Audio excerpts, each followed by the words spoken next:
Since fighter jets and cruise missiles can fly in sync, it refreshes my understanding that it is extremely difficult to achieve in reality. This usually only occurs in movie special effects or specific test scenarios. Brother, Zhang's analysis tonight is based on physical principles and military common sense. First, why is it difficult to fly in sync in reality? First, the speed does not match. Cruise missiles such as Tomahawks usually fly at a sub-factor of about Mach 0.7, while modern fighter jets such as Sukhoi usually have a cruise speed between Mach 0.8 and Mach 1.2.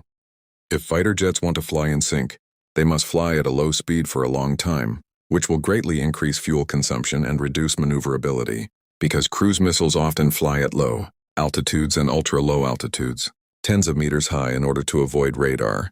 While fighter jets fly at low altitudes for a long time, the risk is extremely high, and it is easy to collide with shirts or fall into the sea. The task of fighter jets is to escort or attack, and missiles are disposable consumables. There is no reason for pilots to risk their lives to accompany a weapon that is about to self-destruct.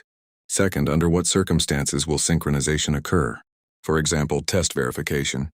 In the development stage of new missiles, half-flight testing devices may follow the missile in flight in order to collect data to verify the trajectory or evaluate the target of live ammunition. There is also a general scene in the game. In the air combat game, in order to increase the viewing, developers may design the missile perspective or the special effects of the half-fly, which is an artistic process, not a real tactic.